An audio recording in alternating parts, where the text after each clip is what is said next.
There we go. And now we're back. Alrighty. Welcome back to another Let's Go Fanatics Wednesday. Sorry we're starting a couple minutes late, just getting going because we got lots of film to discuss. So I was finishing up some of the editing touches on that because we're going to have some more film discussion like we did last week. So definitely stick around for that. 3 Bucks games to talk about today. We have the win against the Bulls, the loss against the Rockets, and the win against the Mavericks. Then we have one Badger basketball game to discuss this week. 2 Badger basketball games. There's only one coming up next week. Yep. I said one. 2 Badger basketball games this week, and then our abbreviated football recap, which will be much more fun than it's been over the last 5 weeks.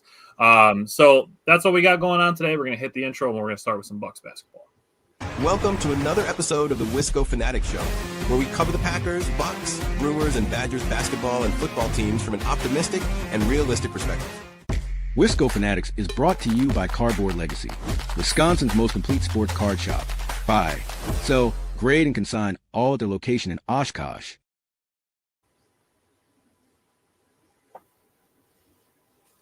If you're interested, last night we did our Green Bay Packers recap from the Eagles game and the preview against the Giants. So we do those on Tuesday night, so check that out as well. Starting with the Bucks, let's start with their Friday night win against the Bulls. Jake, what did you take away from that game? Yeah, first NBA Cup game for the Milwaukee Bucks in 2025. The Bucks are dominant in the NBA Cup games. We could say that with full confidence. We have the ultimate on our bench, on our coaching staff, who has never lost in the NBA Cup. So if that's the magic trick we got in our pocket, I guess it is. And the Bulls ran into it. And the Bulls are playing good basketball up to this point. Up to Friday night, they're 6-1. The Bucks are coming off a tough loss, a back-to-back, second half of a back-to-back versus the Raptors. So Giannis in this game, 41, 15, and 9. This is the first game all year that Giannis has shot under 61.5% from the field. So you got that, and he still scored 41 points, which is scary hours for the NBA. He also had 2 steals, 2 blocks. Miles Turner, his highest scoring output as a Milwaukee Buck up to this point, 23 points, 8 rebounds, had 5 three-pointers. To add to that, he had 4 steals and a block. Gary Trent Jr. played good defense all night. He struggled from the field. Same thing with A.J. Green. But between them taking 13 three-pointers, I like that. That's context that needs to be said. Those are the guys that need to shoot it when they're open, and honestly, shoot it when they're semi-open. To be quite blunt with you, A.J. Green had a block, and Ryan Rollins, another 20-point output for him, 26 and 4. 7 of 13 from the field, another 4 three-pointer game for him. He is showing to be a lethal weapon from outside. He's able to get inside, use his length, and finish around the big boys as well. He had 3 steals and a block, so absolutely phenomenal game for him. And he had a tough assignment guarding, blanking on the name, point guard Bulls. Why am I blanking? Josh Giddey. Sorry, I was thinking about Badgers basketball. So that's what I've been working on mostly. Guarding Josh Giddey, who was the first Bulls player to have back-to-back triple-doubles coming into this game since Michael Jordan in 1989. So Josh Giddey is on a heater coming into this one, and Ryan Rollins had the tough assignment to guard him, and he scored 20. So you love that, right? Kyle Kuzma, another good game. Cole Anthony didn't take too many shots, but in his 22 minutes, he was efficient. 11 points, 2 rebounds, 5 assists. Now, I took some numbers on Buck starters and bench, and Bull starters and Bulls bench. So the Buck starters scored 95 of the 126, had 46 rebounds, 18 assists. They shot 58% from the field and 43% from the three-point line, 13 of 30. That's pretty dang good. Considering the Bulls made 10 three-pointers as a team, the 5 starters on the Bucks made 13. The bench scored 31, had 17 rebounds, 9 assists, shot 48% and 33% from the three-point line. The Bulls, their starters, minus 20 points to the Bucks starters. They scored 75, had 30 rebounds, 22 assists. They shot well from the field, 54%, but poor from the three-point line, 33%.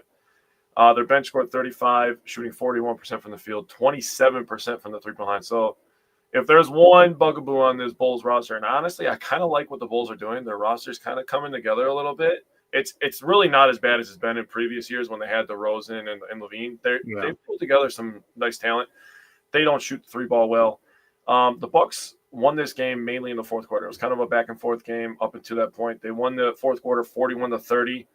The Bulls were 14 of 24 from the field, 1 of 8 from 3 in the fourth quarter. The Bucks 13 of 25, 5 of 10 from 3. So they're plus 12 from the three-point line. Miles had the best one of the whole night after he hit his three and gave us the three antlers, which was literally that was lit. Giannis also, of his 41 points, 19 of them came in the fourth quarter. So people saying that Giannis isn't a closer, they need to check themselves. Hello, King Bogan on YouTube says hi, welcome. So I'm gonna give credit to the Bulls for one thing, and then I'm gonna move on. To your point, their roster's kind of coming together. I think they need to get rid of Vucevic and get a more athletic center, but Yes. He's making enough threes that it's he's at least counteracting what he's giving up. Right. Matas Buzelis is a nice piece for the Bulls. Yep. He's one of the better players from last year's draft class. He's really good. He's got a good mix of size and athleticism, and that presented some issues for the Bucks defensively, mainly for AJ Green. You brought up Rollins and Giddey.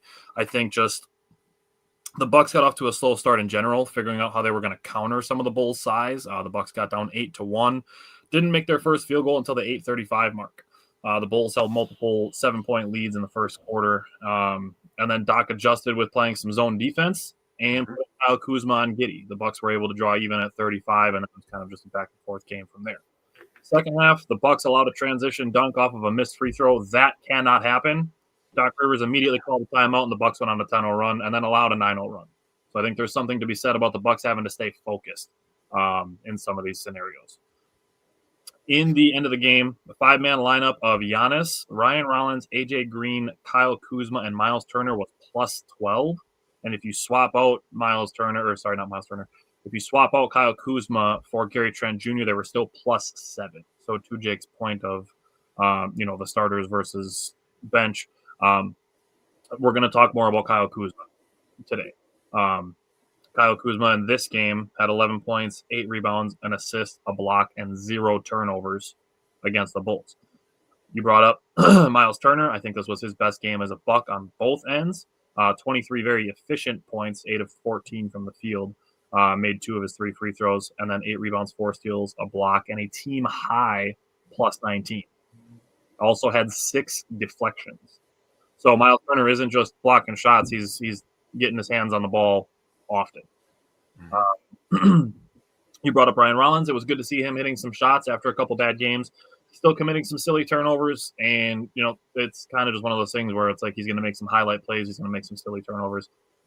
As long as it averages out in the Bucks' favor, it's going to be okay. And again, he's young, so I'll give him some slack for being 23. But he's also playing good defense at the same time. So he's not, it's not like he's getting cooked defensively when he's not scoring. And you could say the same for Kuzma. But Ryan Rollins had 7 deflections, had 3 steals and a block with his defense. Now, Giannis Antetokounmpo got off to a slow start, like you said, still scored 41 points. 28 of them came in the paint, which is hilarious. It was also 15 rebounds, 9 assists, 2 blocks, 2 steals. He didn't make his first field goal until there was 1 minute and 29 seconds left in the first quarter. Yeah. And only had 7 points in the fourth quarter, but like you said, had 19 in the fourth. And Doc Rivers kind of used him differently. So there was a lot of whining about the Bucks bench not being productive enough, and Doc staggered Miles Turner and Giannis starting with this game. Staggered them a lot, still played them together quite a bit. But staggered them to potentially try to hide Bobby Portis on defense, in my opinion. So what I did was I looked up the plus minus of when those guys were on and off, and then playing Giannis and Turner, and then Giannis and Kuzma with Bobby Portis. So with Giannis, Kuzma, and Bobby Portis, they were still plus 1. So that's 2 bench guys and a starter. Bobby Portis, Kyle Kuzma, and Miles Turner were plus 2. Okay. And Bobby Portis with with other two other good defenders. I mean, it's good. They didn't play Bobby, Miles, and Giannis all together, so there's nothing there because they didn't play all 3 of those guys together. That would be wild. So there's something to be said about having Bobby out there with Giannis and Kuzma or Miles Turner and Kuzma. I think that's an opportunity to potentially hide him defensively a little bit. And I know I said this to you that yes, Bobby Portis has been brutal to watch at times, but there's things that are available here. and mainly it's going to be the pick and roll offense, which a lot of this is going to end up involving Miles Turner. But the Bucks ran a ton of pick and roll this game, and it worked great.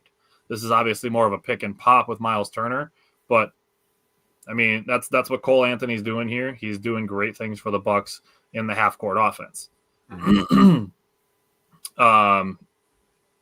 More pick and roll. There's tons of pick and roll, pick and pop. This is Giannis and Bobby running this together. I don't think anybody's complaining about Giannis getting wide open dunks. No. So that's just a good pick by Bobby to go and do that on the reverse side. Isaac Okoro was lost. He had a tough night, dude. Okoro had a tough night. More pick and roll.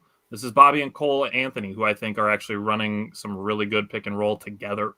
I think I had some clips from them in the Kings game last week.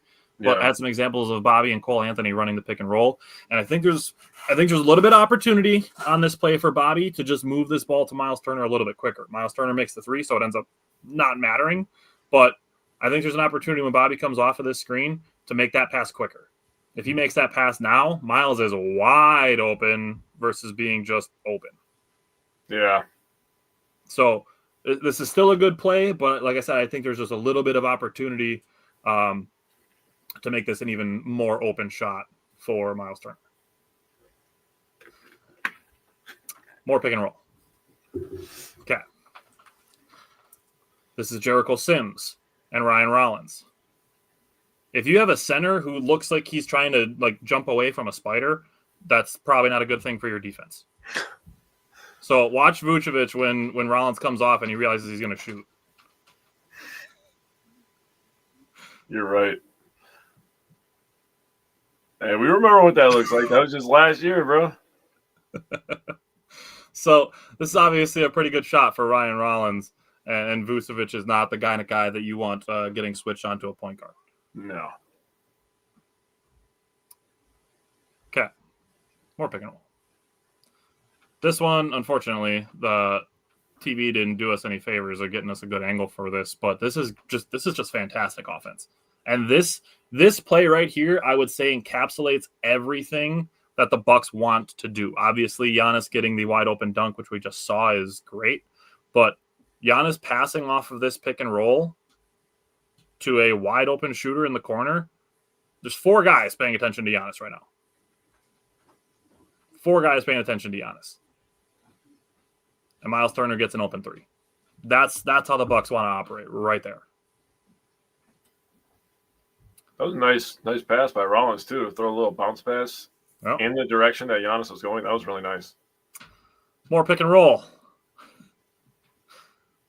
It's a good screen by Bobby and Bobby and Cole Anthony. I give credit to Cole Anthony for his ability to change speeds quickly. To stop and pop that. That's a tougher shot than it looks like. Yeah, it really is. But Bobby and Cole Anthony running good pick and roll together. Now, I'm going to put one more pick and roll on here, but we're going to get some defense before that. So this is good defense by the Bucks that leads to good offense. So, good defense by AJ. Good close up by Giannis to get a hand on it. And then the Bucks are going offensively. Good hustle by Kuzma to get 4 also. Yes. Okay. This is beautiful. Oh. Like you said, Okoro had a rough night. Dude, he really did. I mean, he had 2 early fouls, and then, Ryan Rollins was already in a rhythm at that point. Yeah, it's a tough spot to be, man.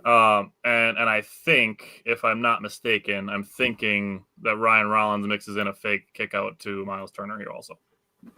Oh, sorry, he fakes it to Kuzma. And this guy, also 23, he's 10 games into having a big role. Jesus Christ, we might have to start calling him Ryan Rondo here. Well, as much time as he's spending with Rondo, I'm saying, okay. Bro. So now, unfortunately, we got to do this because it's not going to be as intensive as it was last week, but we got to do something here. If we're going to be having all of these calls going against the Bucks, Giannis needs to be at the bare minimum getting the same calls that other people are getting against the Bucks. So remember this play. Josh Giddey does not get called for a block on this play. That's pretty clear contact, causes Giannis to lose the ball. All ball in the second part. Fine. Totally fine with that. But shouldn't have got to that point. No. He should still be shooting 2 free throws here. Yeah, that should be a foul. Because we're going to see much weaker stuff called fouls when we get to the other 2 games. That is absolutely a foul. Now, we have other good stuff, but still got to do more annoying stuff.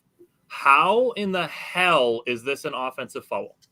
This play has been in the NBA for 2 decades and probably longer, but over the last couple of decades, it's become more of a popular thing to pump fake and get a guy in the air.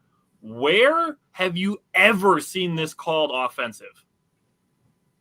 And he didn't even like egregiously step forward. And he didn't like launch into him.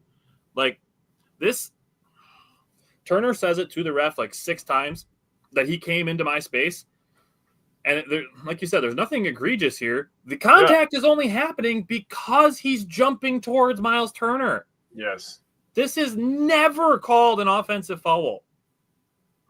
Shea does this 4 times a game. He does it 4 times in the second quarter, dude. Like, again, there's no elbow to the chin, nothing. This is a common foul, but it gets called an offensive foul against Miles Turner. I have never seen that play called an offensive foul. But it's the Bucks in the year of our Lord 2025. Do you want to do the rest of the how is this what the foul call situation is, or do you want to do the good stuff? Do the good stuff, because Okay. I'm so sick and tired of these calls that we're not getting, bro. Dude. So now we're gonna glaze Kyle Kuzma for a little bit. This is 2 opportunities for Kuzma to get an assist on this possession. One Cole Anthony doesn't pay off, and one Giannis isn't able to pay off for him. But 2 good passes by Kyle Kuzma. If we're talking about Kuzma adding a couple more assists a game, and he's giving you, 15, 6, and 4 assists and a block a game, like nobody's complaining about Kyle Kuzma. Cole Anthony should have 100% made that first one. This was a kind of a rough Cole Anthony game because I have more opportunities where Cole Anthony could have paid some stuff off. Yeah, he didn't shoot the best. Let's give Kyle Kuzma some more credit. Offense to defense. Good double clutch finish on a layup. Now, this is right after him scoring. He could be, piping himself up, hyping up the crowd. Comes down and cuts off Josh Giddey's drive to the lane. And Patrick Williams hits a logo 3. Whatever, is what it is. I'd much rather have that than Josh Giddey taking a layup. I mean, Patrick Williams is not a great shooter, so. But I looked it up. He's shooting like 44% on threes this year. I gotta see his attempts. How many attempts is he shooting? He's probably like 4 for 9 or something. Yeah. But now we got Kyle Kuzma going defense to offense, coming the weak side to block Giddey, and again, staying in the play. And he gets second chance points. That's the basketball gods rewarding you right there. That is effort. And we talk about this all the time, that you can control your effort. Absolutely. And this is great effort. And there was actually a question posted by a big fan Bucks page that said, is Kyle Kuzma good? And I literally commented and said, yeah, Baldhead Kuz is a hooper, bro. Yeah.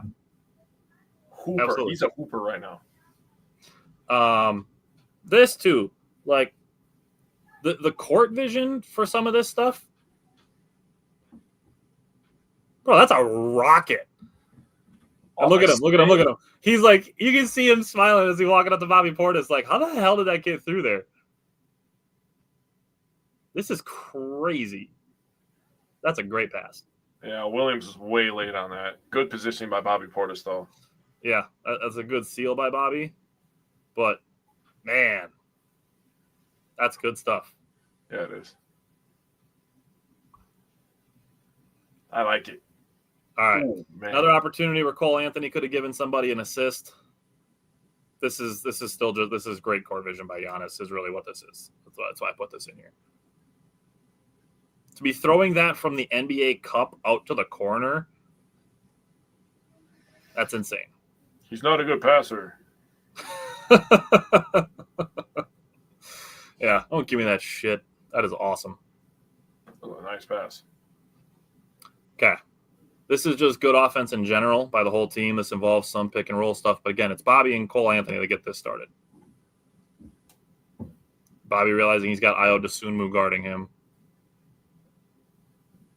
And Kuzma just fires another one across. And again, if Cole Anthony has a game where he goes like 5 for 5 on threes, the Bucks are going to just have like 4 dudes with 8 assists. Yeah. And again, this is good recognition by Bobby to take this down to the post. Yep, force the mismatch. Now the rotations are going to be off. Yep, pass out of the double team. That's a good shot. It is. Some more good ball movement because everybody loves ball movement. And it's super fun when it results in things like this play does. It's a good pump fake by AJ. And Giannis gets a layup. Yes, that's very good for AJ to put the ball be able to put the ball on the floor after the pump fake. That was the next level to his scoring. Yeah. So people can't push up on him so much because he is such a good shooter. You got to push up on him still. He collapses the defense. The best finisher in the paint over the last 15 years. Yeah. This is fun. I knew when I saw this play that we were going to talk about it. This is prime Shaquille O'Neal. Yeah. And I love that Kevin Huerter thought that Giannis just cleared out Patrick Williams. No, he's just stronger than your whole team. And then Vucevic thought he traveled. Like, no, this is clean. He gets his foot, establishes a pivot, and dunks on you. That is a man among boys. He's like, what did I just see, bro? I had 2 hands on the ball. This is Lakers Shaquille O'Neal. Man.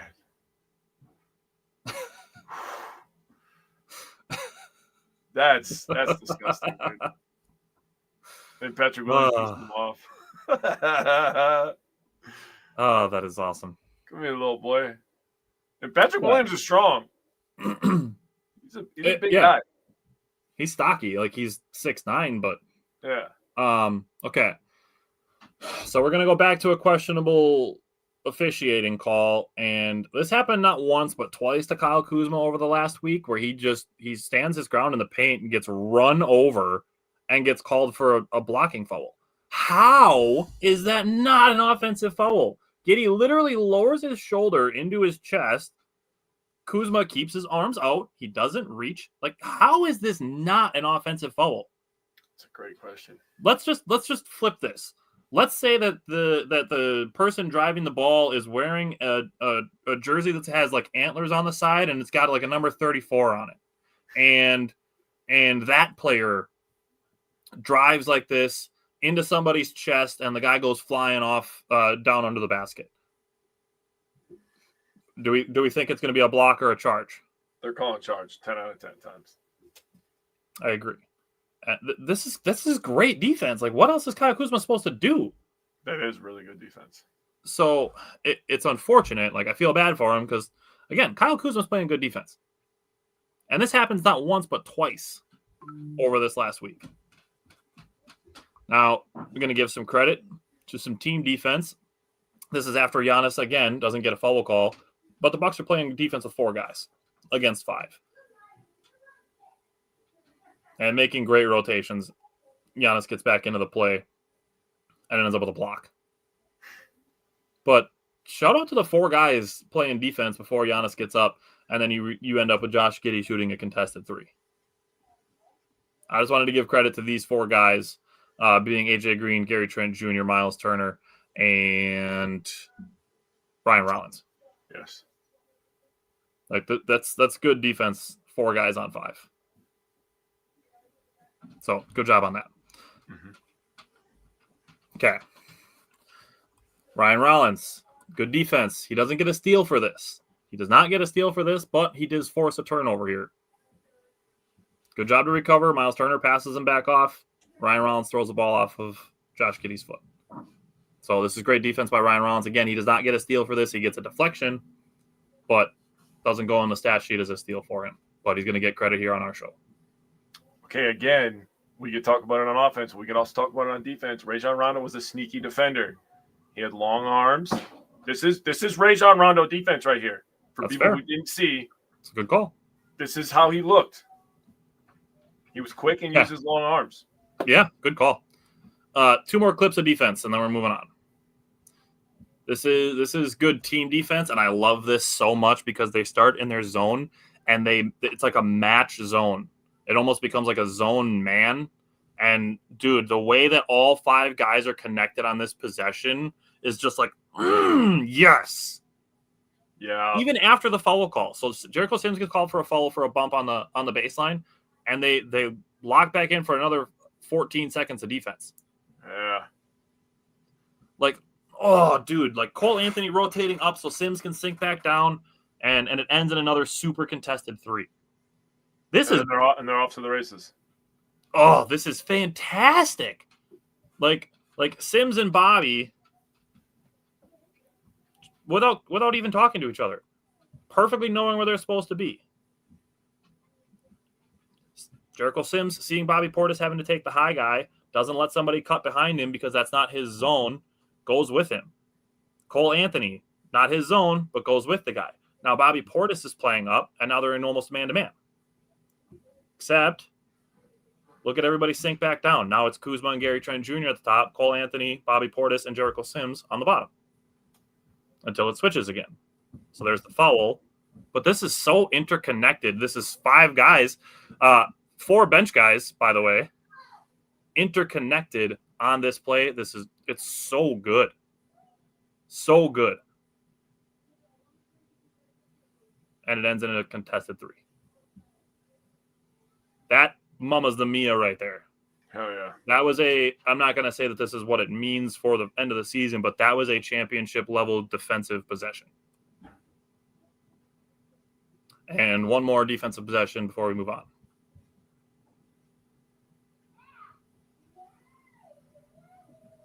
It's a great job by Miles Turner playing the limbo man in between. And after a deflection, they get a steal. So, again, this is good pick and roll defense between Turner and Kuzma for Turner to stay in between Giddey and Vucevic until Kuzma recovers. And this is where you have to explain to people why Miles Turner is such a good fit with Giannis, being able to play defense like this. You know, I love Brook Lopez, obviously. I love Damian Lillard, obviously. But, like, Miles Turner, taking those 2 off and putting Miles Turner on this team, obviously Kyle Kuzma playing at a high level. They did a really good job with getting a bunch of point guards that can play defense and like to score the ball. All 3 guys like to score first. But this team construction is very well done. Yeah. And this right now, Miles Turner is guarding 3 people right here. Yeah. Until Kuzma recovers. That's a great defensive possession. And then the switch between AJ and Kuzma is also good. And they get a steal out of it. All right. So that's all I got for clips for the Bulls game. Moving on to Bucks and Rockets. Another kind of an annoying game. So this game, the Bucks controlled about, I would say, like 85% of it. They forced 17 turnovers, scored 30 points off of those turnovers. Only 5 of those points off turnovers came in the fourth quarter, though. Honestly, allowing 18 second chance points to the Rockets isn't terrible for the team that's number 1 in the NBA in offensive rebounding. It's not an insurmountable number. And 19 points off turnovers with those 18 second chance points, that stacks up. But 12 of those 19 points off turnovers that the Rockets had came in the fourth quarter. Yeah. So I don't know if you want to give any thoughts on the game as a whole before we talk about the fourth quarter, because that's where 3/4 of my notes come from. Yeah, so, I mean, another good game for Giannis, 37-8-3. Miles Turner only took 11 shots. He scored 13 points. He also had 3 blocks and 3 steals, so he was showing effort on both ends of the court. Gary Trent Jr., 3 3-pointers and 2 steals. AJ Green, he had a tough go of it. He was in kind of, after this game, he had a better game against the Mavericks, and we'll get to that game, but he was kind of feeling himself in the first half. But he was in kind of a little mini 2-game slump, I would say. I mean, what was he against the Bulls? He was 2 for 8, and then now 1 for 5. So you're 3 for 13 from the 3-point line. I would call that a mini slump for a guy who could shoot as good as AJ Green. But he still had 2 steals. Ryan Rollins, 19 points again, and a steal. Bobby Portis with 4 assists, 4 of 4 from the field, and 3 steals. I don't want that to go unnoticed. People give him a lot of slack for those 2 things, not passing the ball and his defense, and he did both of those in this game. He was pretty good in this game, I thought. The Bucks starters shot 53% from the field, 40% from the 3-point line. The bench shot 65% from the field, scoring 34 points, and shot 56% from the 3-point line. The Rockets starters outscored our starters by 3, and their bench outscored our bench by 4. They were 16 of 29 from their bench, 32 of 61 with the starters. What the Bucks did to the Bulls in the fourth quarter, the Rockets did to the Bucks, is the first thing that I wrote down. They won the fourth quarter 40-30. They more so really won this game in the last 4 minutes and 33 seconds as they outscored the Bucks 22-7. And that's where your 85% kind of comes in there. Yep. The Rockets shot 15 of 21 from the field and only 2 of 6 from the 3-point line. But one of those shots was a massive shot by Jabari Smith. Jabari Smith Jr. Yeah. That's a good call. He had a really big one late in this game that gave them the lead. The Bucks shot 12 of 20, so 60% from the field in the fourth quarter, 3 for 6 from 3. In my opinion, the offense got a little bit too stagnant, which forced some shots. They got forced into some turnovers. They made some silly passes, in my opinion. And you combo both those things happening in the fourth quarter, kind of in line for a loss. It doesn't help that Kevin Durant got going in the fourth quarter. He was kind of on one the entire game anyways, but he was making some tough shots. I mean, he made that patented, what was it? I'll say 11-footer from the left block where he kind of just shoots over the guy who's guarding him. He's just bigger than him, and he just makes shots. And when he made a couple of those, I did like a gulp, and I was like, oh boy, we might be in trouble because KD is locked in right now. Yeah. So you mentioned the 22-7 run, and you and I talked about this, and you said the Bucks fumbled the game, and I said it felt like the refs caused the fumble, and the Bucks had a chance to recover it, but didn't. Yeah. Starting with Ryan Rollins getting absolutely run over by Kevin Durant, which was somehow not called a charge. Yeah. Like, Rollins is outside the restricted circle. He's established. He's got 2 feet down.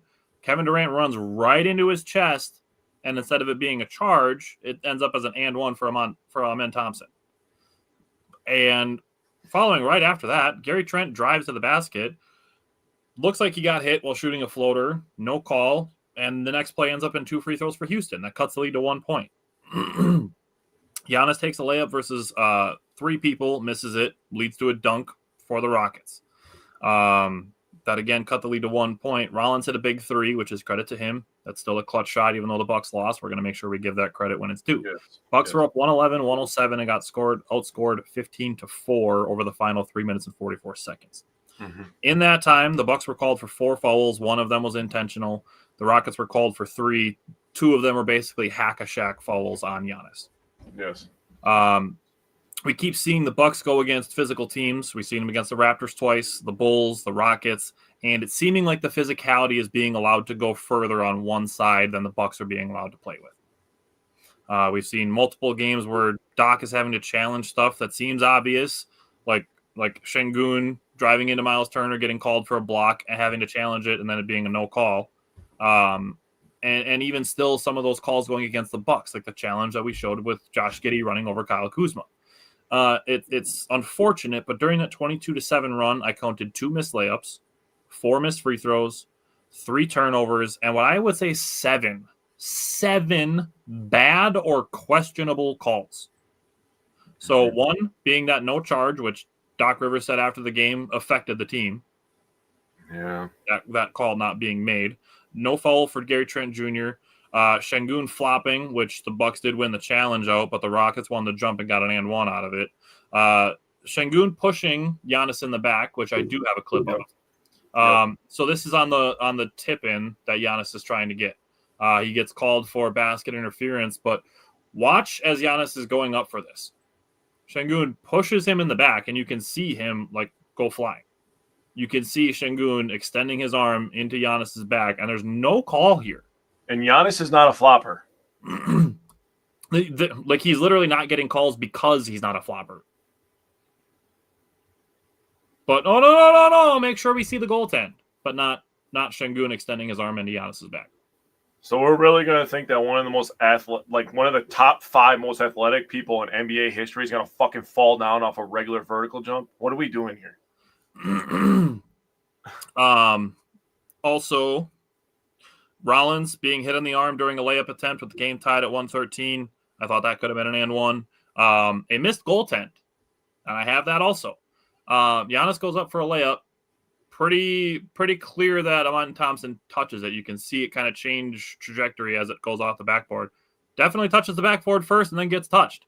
Yeah. That ball doesn't bounce back in the direction it came from naturally. That's not how physics works.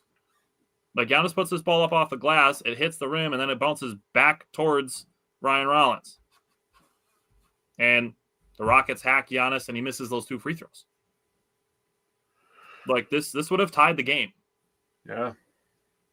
But no goaltend called there. How much time was left? 3 minutes? A minute and a half. Oh, dang, and then you brought this up. Şengün going into the lane early when Giannis is shooting a free throw. When Giannis got called for going into the lane early on a Şengün free throw. So this is one of those things where, like, if you're calling these fouls, calling these violations, why are they not being called in both directions? Bro, if you're going to call Giannis for his free throw violation, which they probably could more, let's be honest. They probably could call it more. But if you're going to call him for that in general, then call the people that are going in the lane early. Yeah. So that bugged me this whole thing. Then you look at the fourth quarter turnovers. The Rockets had 3. The Bucks had 6. That's a controllable thing. Fourth quarter free throws. Rockets were 8 out of 9. Bucks were 3 out of 7. 2 of 6 were attempted by Giannis. The only other one was a free throw. It was a defensive 3 seconds of technical free throw. Yeah, that was the only other free throw the Bucks shot in the fourth quarter. Yeah. Cole Anthony was the only Buck besides Giannis to draw a foul in the fourth quarter. Yep. Giannis drew 3, and Cole Anthony drew 3. That's it. I think there's something to be said for maybe the rest of the team being more aggressive. But like I said, even with Ryan Rollins and Gary Trent Jr., like driving and putting up floaters and layups, not getting foul calls, and what looks like guys getting hit on the arms. With that, I think there is an opportunity for them to improve. Doc brought up the ball movement in the post game. You look at the ball movement. The first half, the Bucks assisted on 75% of their made field goals. The second half, it was only 35%. Yeah. That is a dramatic drop. Giannis said the game after the game that the ball was sticking a lot. That is something constructive they can work on. So, we try to find ways outside of the refs to control these games, without putting it in the officials' hands. But Doc noted it post game as well, that 20 first half assists, 5 second half assists. That's a big difference. And then Doc said our shooters are trying to be playmakers. I think there is something to be said about guys playing a little bit out of their roles that helped, help the Bucks build a lead versus no fouls being called. So it's a double-edged sword, and right now it feels like the Bucks are being cut by both sides of the sword. Yeah, that's fair. Let's go to Monday's game. Bucks Mavericks. What did you take away from this one? Yeah, this was the game. It was announced today that Giannis will not be playing tonight for anybody who's planning on watching the game. But this is the game that I thought Giannis was maybe going to miss. Second half of the back-to-back. It makes sense to hold your superstars out of these ones, right? But Giannis is a gamer, dude. He is a breath of fresh air for everybody who complains about this era, because he does not act like he's from this era, in my opinion. Yeah. And I'm not just saying that because I'm a Bucks fan. Like if I wasn't a Bucks fan and I saw the way Giannis carried himself, I would say the same thing. And I know that because I Shaq clip from the Bulls game. What was that? We just had a prime Shaq clip from the Bulls game. Right. He is a breath of fresh air for people who are, purists, basketball purists, as they like to call themselves, right? So I had to rewatch the game between last night and today because I was at the Packers game. If you didn't know that, you would know that if you watch our episode from last night. So go check that out. I also get clowned by Tyler and Simon during that episode, so you might enjoy that as well. But Giannis, another game with 30 points, 8 rebounds, 6 assists, 11 of 18 from the field.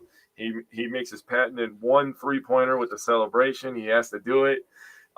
He also added 3 blocks and a steal. So, I mean, he's just good. Probably the MVP front runner, in my opinion, right now. Miles Turner, 1 for 7 from the 3-point line, but he still had 14 points, 7 rebounds, a steal and a block.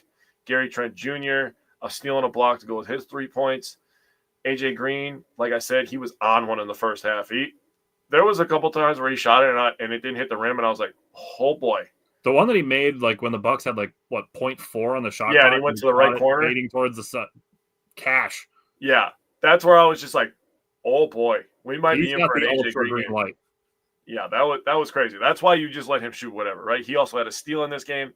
Ryan Rollins, 2 3-pointers, 2 steals, a block, 13 points, and dishing out 8 assists as well, helping in the rebounds with 4 rebounds. That's something that's probably a little bit underappreciated with Ryan Rollins' game, his ability to help with the rebounding.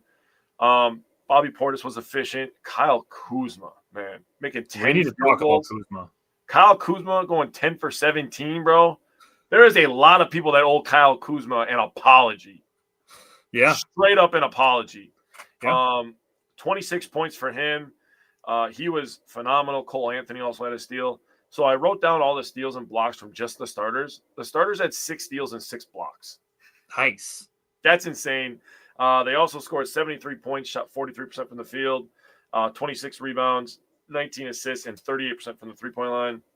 The bench did a lot of heavy lifting as they scored 43 points and shot 50% from the field, 5 of 12 behind the 3-point line. The Mavericks bench, the Mavericks overall are just a really bad 3-point shooting team right now, which is insane to think when you think about their roster. I like a lot of players that they have. They got a lot of I'm not going to say that they're all-stars, but they got a lot of good players. I like Gafford, and I know that Derek Lively's their normal starter. Derek Lively's a good player too, but I really like Gafford. I like PJ Washington. PJ Washington and Gafford, if the Mavericks fall out of the playoff race or play-in race, as they're kind of trending the way it goes, if Anthony Davis doesn't get off the bench, dude, I would like either of those guys at the trade deadline, to be honest with you. They're really good role players. I like both of them. Gafford would fit in so seamlessly, in my opinion. Yeah. But the Bucks won the fourth quarter, 37-26, behind Giannis, who had 15 of his 30 points. Bucks were down 13 early in the fourth quarter, but kept battling. Ryan Rollins, who might be the NBA's biggest surprise, gave the Bucks the lead with 17.9 seconds left with a layup. Kuzma then got a steal off of an inbounds pass that was meant for Cooper. I have to say something about this. I don't mean to dogpile on the Lisa Byington, but for her to say after we go up by 3 after the steal by Kuzma, for her to be on the call and say, and Kuzma ices the game, I'm like, Lisa, it's still a 3-point game. There's so much time left, Lisa. There's so much time. It's a 1-possession game still. What are we doing here? But Milwaukee shot 53.8% from the field, 5 of 9 from 3 in the fourth quarter. This was the biggest difference. Dallas shot 1 for 10 from 3. Yeah. They were bad. Yep. So you want me to give my quarter-by-quarter stats right now before we do our film breakdown? You could. Okay. So I was really interested to see how the Bucks do in the fourth quarter because I keep that's winning time. That's when people are really interested. That's when games are won and lost, and that was kind of the trend this week as well, right? So I wrote down their fourth quarter stats. And then I wrote down all the quarter stats because I was like, well, I guess while I'm here, the Bucks shoot 50.8% from the field in the fourth quarter, 41% from 3. They score on average 31.7 points, and they're plus 2.5. So with all the non-calls they're getting, injuries that have been, there. I mean, Taurean Prince being out, that's a big rotation guy on the wing. No, we lost Kuzma for a game. I mean, we haven't really had Kevin Porter Jr. this year, so I mean, that's pretty impressive in the fourth quarter to do that. So second quarter, I wrote down all the quarters. I'm saving the first quarter for last for a reason because they love the first quarter. Second quarter is they shoot 45%, 32% from 3, They scored 27.4 points, and they're negative 4.7 points in the second quarters.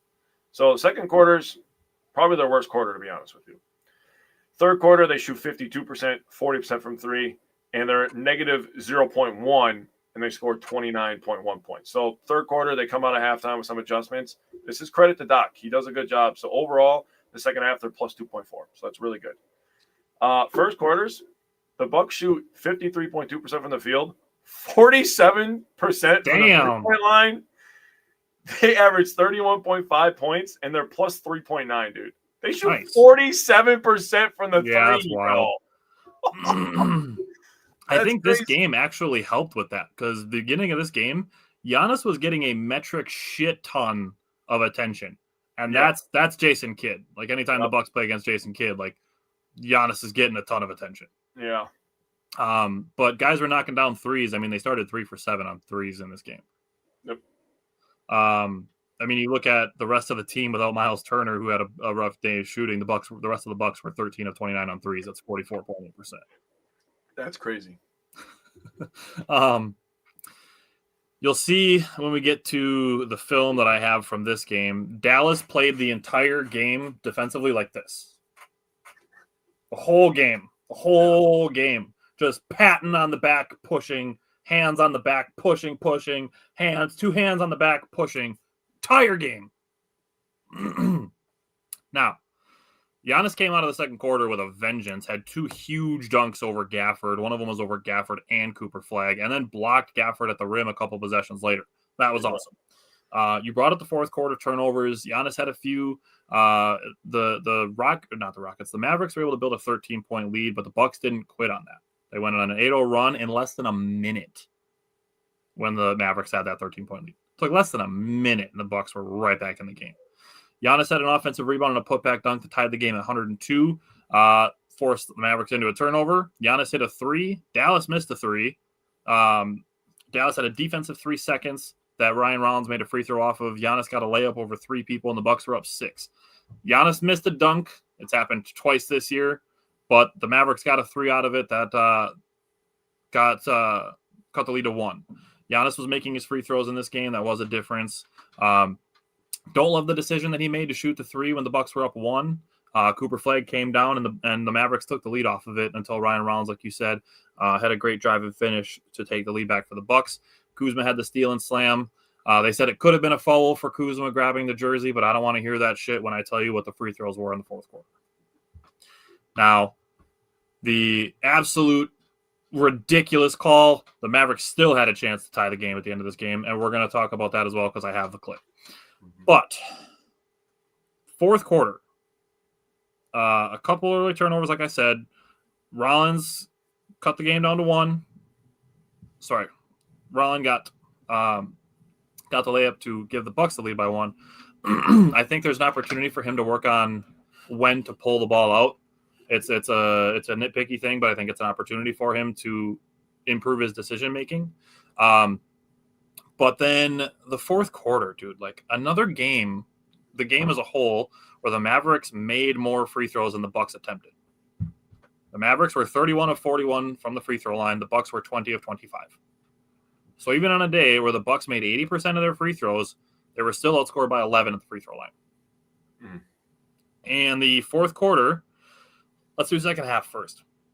Second half free throws, Mavericks 20, Milwaukee 10. And this is without Anthony Davis and Kyrie Irving playing. Yeah. So this is like the Pacers game where it's like, this is the hospital Pacers. This is the hospital Mavericks playing without their 2 best players, doubling up the Bucks in free throws in the second half. And then in the fourth quarter, Dallas was 11 for 15. And the Bucks were 4 for 4. 15-4 in a fourth quarter. Now, before we jump into some film here and move on, last week I said I didn't want Kyle Kuzma's role to change. I still don't. However, we might have to entertain starting him, but I think the bench needs his scoring.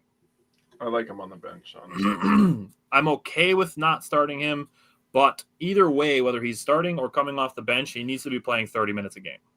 Yes. So through 10 games, he is at his second highest plus minus to only the 2019-2020 season when the Lakers won their championship.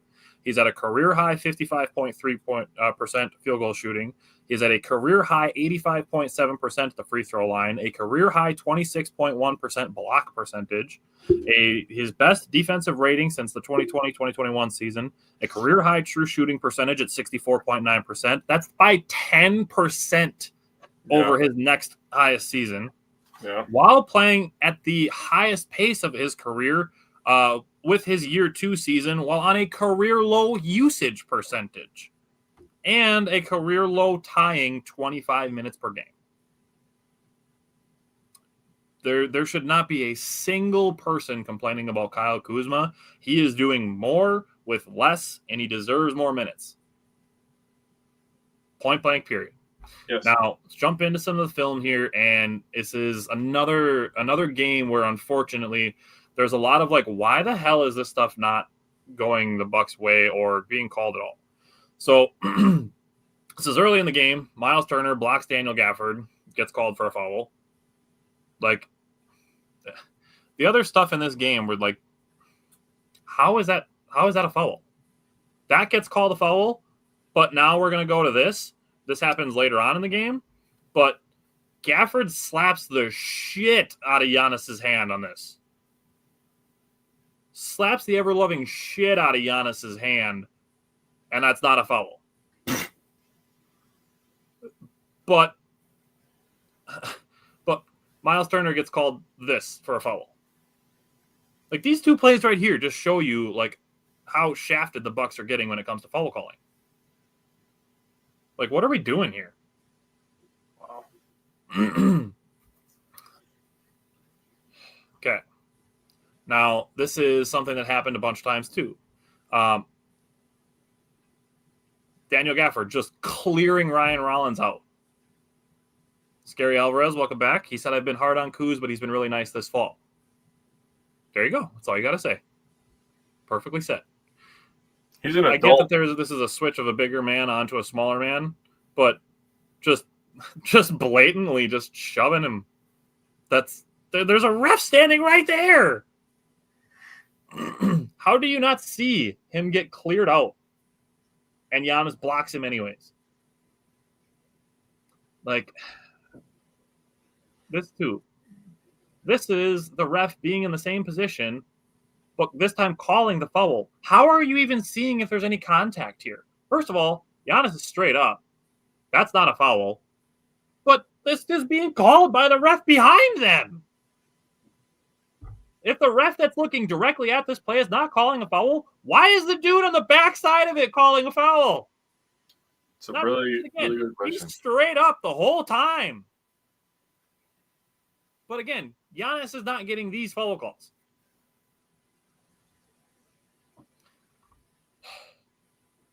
Then we get to stuff like this. Remember when we talked about Josh Giddey before? This gets called a foul. This is a super soft bump from a guy who is 6'5" versus a guy who is, 6'8", 6'9". That little bump is called a foul. And let's be honest, this happens way after the shot, that if this ball goes in, this is not being called a foul. Yeah, it's one of those dumb calls. I hate those, dude. What is the foul there? Scary asked, do we think this officiating against the Bucks is part of an unwritten wink/nudge in the league to get Giannis out of Milwaukee? It feels severely intentional, if not totally new. I would say it feels like that. Whether how thick you want to put on your tinfoil hat or not. I mean, it's absolutely what it feels like. I will say, drives, gets knocked to the floor, no foul call. Immediately coming down. There's no cuts here. This is literally all in the same possession. Cooper Flag gets knocked down and gets a foul call. I'm going to respond to Scary real quick. I will say the fact that other people from other fan bases are saying the same thing, I don't think that it's a conspiracy anymore. They know that Shams was making shit up all summer long, and then now they're like, oh, that didn't work? Yeah, we're not going to give you a whistle this year, buddy. And Giannis is still out there putting up Wilt Chamberlain-like efficiency scoring numbers. Yeah. Now, again, remember the Josh Giddey play. Josh Giddey was not called for a foul for bumping Giannis with his hip and causing Giannis to lose the ball. But Giannis is called for a foul right here. There is at the very bare minimum a wild inconsistency with how the Bucks are being officiated versus how their Bucks opponents are being officiated. How is that a foul? But Josh Giddey bumping Giannis isn't. Not to mention that Najee Marshall is significantly larger than Josh Giddey. Dude, just gave me an idea. We should be taking stats and like film, because this will be the second game tonight where Giannis isn't playing, and seeing how many fouls I get shafted on compared to when he plays. I bet it's not different. I bet it's a team thing. You think so? Okay. Now, again, this happened multiple times. PJ Washington is going to push the shit out of Ryan Rollins, and there's no call. How is the ref standing right there not seeing that? Happens right in front of their face. PJ Washington extends his arm and pushes Ryan Rollins. Like, it's blatant push. Like, how does it happen right in front of your face? And nothing is called. Then, like I said, we have another clip of Kyle Kuzma playing what I think is really good defense and getting called for a blocking foul. Mm-hmm. How is this not a charge? How is that not established defensive position and a player control offensive foul? I don't know. That's pretty good defense, if you ask me. That's Kuzma standing his ground defensively and an offensive player going through him. He's not in the restricted circle. He's not reaching. Like, there's no way that this should be a defensive foul. So the second time in a week that Kuzma got called for this, unfortunately. Now, this one, this is insane. This is insane. You can see Giannis is pissed. He even says, "Oh my God," after that clip. Like, PJ Washington grabs the shit out of his arm. How is that not a foul? You can see it. Grabbing the shit out of his arm. Nope. That's just a loose ball. I don't know. Legal guarding position, I suppose. Apparently it's legal guarding position to grab a guy by the arm and pull.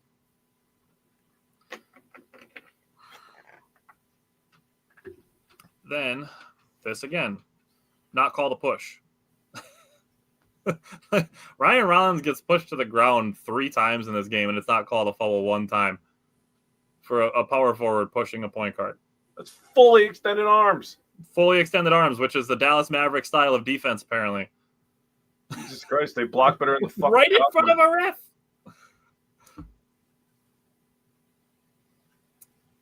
Jesus. So we get that. Then we get Giannis driving. Marshall just completely pushing him with his shoulder. So we've seen bump fouls called on the Bucks. We're going to see right after this another foul called on the Bucks. So that's not a foul. Leads to a block and a loose ball that the Mavericks recover. That's not a foul. But this is a foul.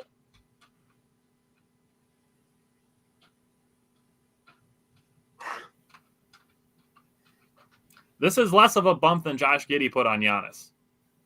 This is less of a bump than Najee Marshall just put on Giannis on the previous clip, driving to the basket. There's less contact here on AJ Green. And people are like, oh my God, AJ Green's in foul trouble a lot. Because he's getting dumb shit like this called fouls against him. AJ Green has had some dog shit blocking fouls called against him. Yes, he has. For beating guys to the spot. Yes. Also, this by Kyle Kuzma is not a foul. This is D'Angelo Russell flailing, trying to get a call that he gets bailed out by. Again, this happens right in front of the ref. Where is there a foul here? He's barely touching him, and Russell tries to wrap around him and then falls to the ground. This is not a foul. And again, called after the fact that if this had gone in somehow, would not have been called a foul. If it's not a foul if he misses, it should not be a foul if he makes it. Like, it's... Bro, these are the foul calls that when you play your brother in the driveway and he calls a foul on this, these are the ones that you and your brother fight. I'm serious, dude. In an open gym, you go somewhere and you call this foul, nobody in the gym respects you again. And it's a pretty blatant flail too. Like,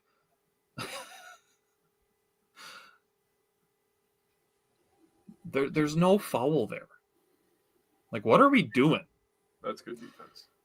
Now, let's switch gears for a second. And I want to give Ryan Rollins some credit. Like I said, I think there's an opportunity for him to learn when to pull a ball out. This would be one of them. But then he does stuff like this. So it's like, okay, maybe we need to live with him getting blocked once in a while. Because these are two really good buckets. One of them is in the fourth quarter, and this one is in the closing seconds of the game. So it's like, that's two really tough buckets.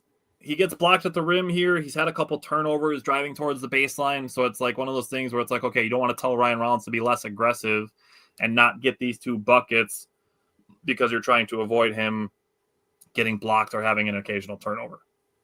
Right. So there's a fine line there, and that's Doc Rivers' job, and it's not an easy one. Yeah, you don't want to overcoach him either. I mean, like I said last week, he's done a really nice job when teams have gone on runs, you know, whether it be a 4-0 run, a 6-0 run, an 8-2 run. He's done a nice job being the guy to get downhill, get a layup so that the Bucks can get right. Like a get right layup, like, hey, let's go. Yeah. We're scoring again. Let's get we saw the ball go through the basket. Yeah. So now we're going to go to a situation here where this could have easily been an and one.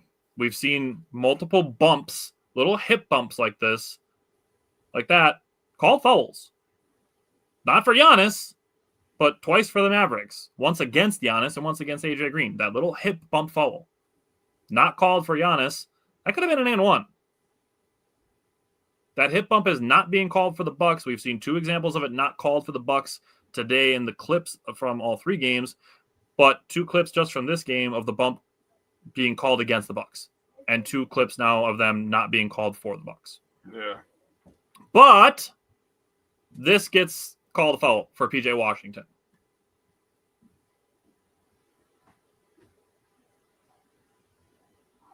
Sure. A significantly smaller bump called a foul for PJ Washington on a call that Giannis does not get. If Giannis nothing is else, absolutely not getting a foul call there. If nothing else, it's the same amount of contact.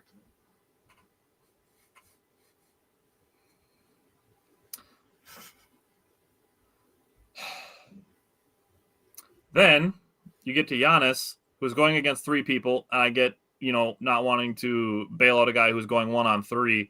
But how do you see this much contact versus a guard, a small forward, and a center? All of these arms, and there's nothing? Nothing. He still scores. Like, there's no fouls there? That also could have been an and one. This. Honestly, Giannis just needs to start flexing on people, bro. Like, dead ass. Then we get to this. How this too, like the Russell Westbrook thing, when you grab a guy around the neck, shoulder area, how is it not a flagrant foul? He literally, he's going to fall down, but Gafford also pulls him down by the shoulder.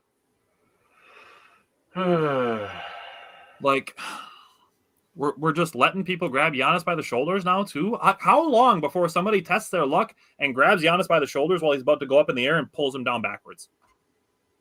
Bro, they're literally going to go away from, okay, well, he's not giving in to all the fouls. Now we're just going to hurt him. I fucking hope that's not where this season ends. I hope not either. I'm not trying to say that knock on wood, but yeah, it feels that way. It feels like it's trending that way. And then so it's either that or we're just going to keep getting this dumb shit happening, like the Bucks being up by 3, a loose ball coming, and PJ Washington getting a foul call while putting up a prayer of a shot. And the thing with this is, we've seen Miles Turner called for a hand on the ball, blocking the ball.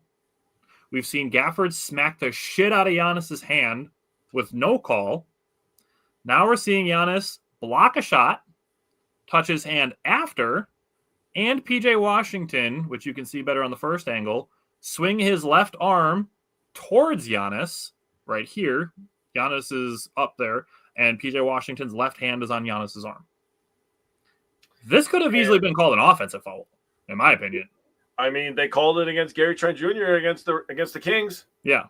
I mean, Gary Trent Jr. got called for an offensive foul at the beginning of this game. He did.